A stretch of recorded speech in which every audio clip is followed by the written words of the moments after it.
Muito bom dia aos nossos caros ouvintes do podcast Mesa Triangular. Meu nome é Laura. Eu sou a Manu. E eu sou o Pedro, e hoje estamos aqui com mais um episódio da série Política Sem Fronteira.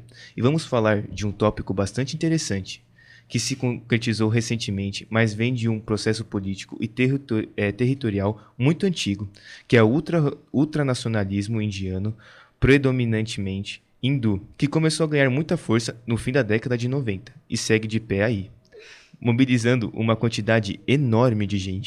Atualmente a Índia tem uma população de 1,451 bilhões de pessoas, é muita gente.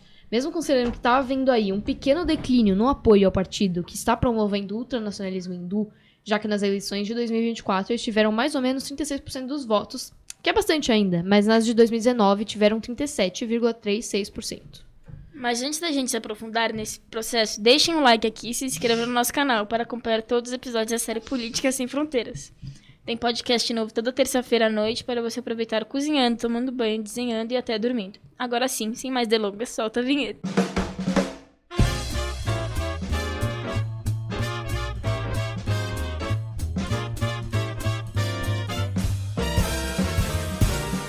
Posso sim, mas acho que antes é melhor a gente pensar um pouco sobre os processos históricos que atravessaram a Índia e ainda atravessam, desde a Idade Moderna, que é mais ou menos um marco que a gente pode estabelecer em que vai ser colocada a justificativa, digamos assim, do avanço do ultranacionalismo hindu. Na verdade, a região do subcontinente indiano é populada pelos hindus há milênios. Então, historicamente, eles estão muito ligados com esse território. O que aconteceu é que, mais ou menos em 1526, um sujeito que era descendente do Genghis Khan, o Babur, vai fundar o Império Mogol e, resumidamente, invadir e dominar o norte da Índia. E nos próximos séculos, outros grão-mogóis vão expandir o domínio do império para uma parte significativa do subcontinente indiano. Vão realmente tomar conta da região. Sim, não para por aí. Na metade do século XIX, a Índia vai ser tomada pela Grã-Bretanha e vai ficar sob seu domínio até 1947, que é quando ela se independiza. Então, sim, os indianos foram realmente dominados por mais de 400 anos. Isso, obviamente, teve consequências na população, né? Surgiu principalmente entre os hindus, que habitavam aquela região fazia muito tempo, um sentimento de opressão. Né? Tipo, nós estamos sendo oprimidos, a gente perdeu completamente o controle da nossa história e do nosso território. Essa frustração coletiva de grande parte da população indiana, somada aos conflitos e tensões no pós-independência e a partição da Índia e do Paquistão, é, como a gente bem sabe, um solo fértil para a ascensão de movimentos nacionalistas radicais, em alguns casos até fascistas. Aí, se o governo do Modi é fascista ou não, já é outra discussão, mas ele com certeza é ultranacionalista. Eu acho que é importante pontuar claramente que, como você bem falou, o ultranacionalismo hindu não é só um movimento que está nas ruas. Ele é materializado e institucionalizado em um partido, o BJP, Bharatiya Janata Party, ou, em português, Partido do Povo Indiano, que desde 2014 lidera o país e conta com apoio popular. Assim, absurdo. Na realidade, o BJP surge aí no comecinho da década de 80 como oposição ao CNI, sigla para Congresso Nacional Indiano, que era hegemônico desde a independência do país em 1947 e traz consigo um projeto de exclusão social de minorias, a partir de um discurso que molda a identidade nacional indiana inteira em volta do hinduísmo.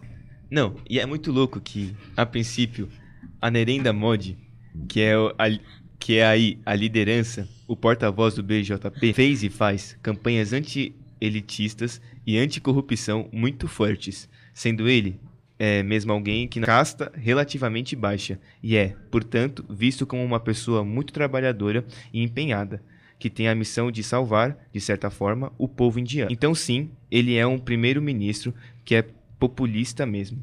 E é por causa dessas campanhas e do seu discurso indutiva, que é o de uma supremacia hindu na Índia, ou seja, o próprio nacionalismo hindu.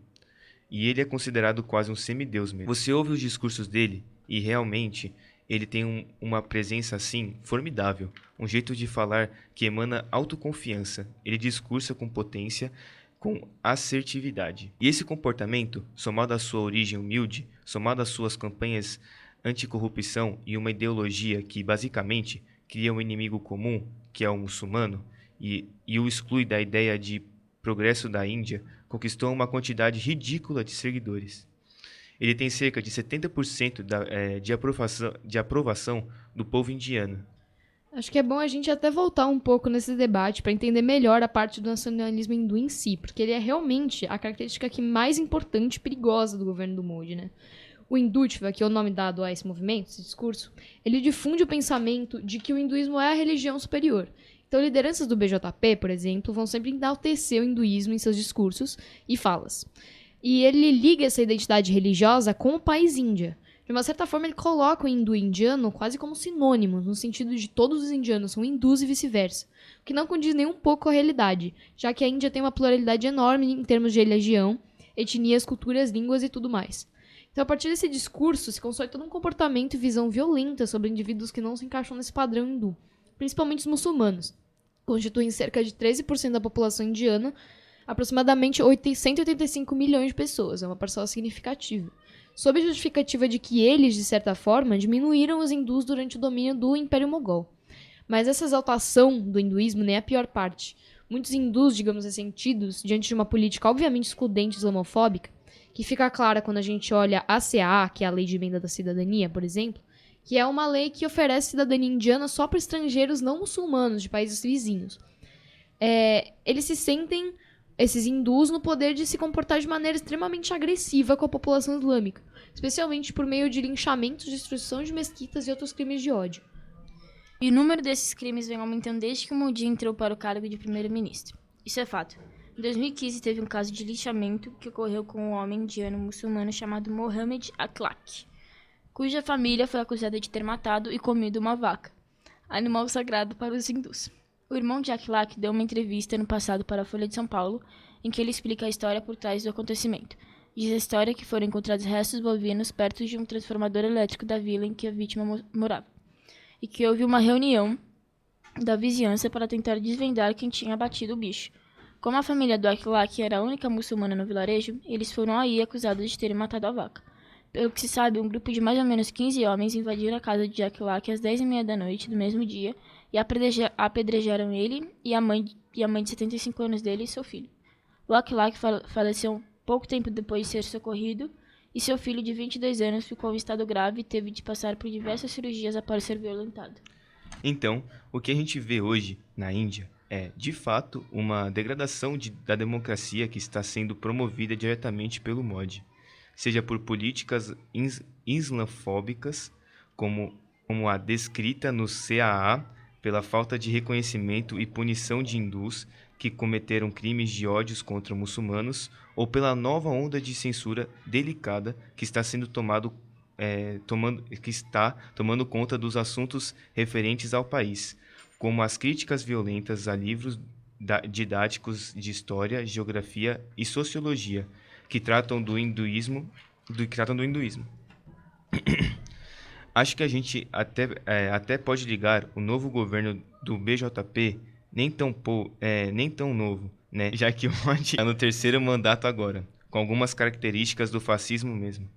Tem um discurso que cria um inimigo comum para a nação, que é o islamismo.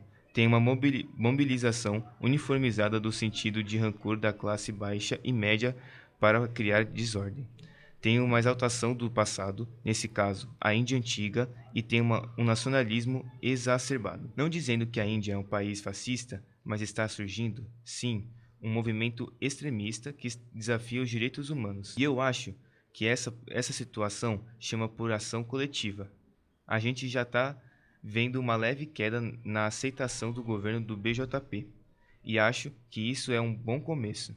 Existem pessoas que estão questionando a hegemonia. O que falta é uma conscientização da população, faltam acordos entre hindus e muçulmanos para evitar conflitos, falta uma convivência mútua de ambos grupos nas escolas, nas cidades, nos espaços de lazer, porque no momento o que está acontecendo é uma divisão física entre eles, como se não pudessem se misturar.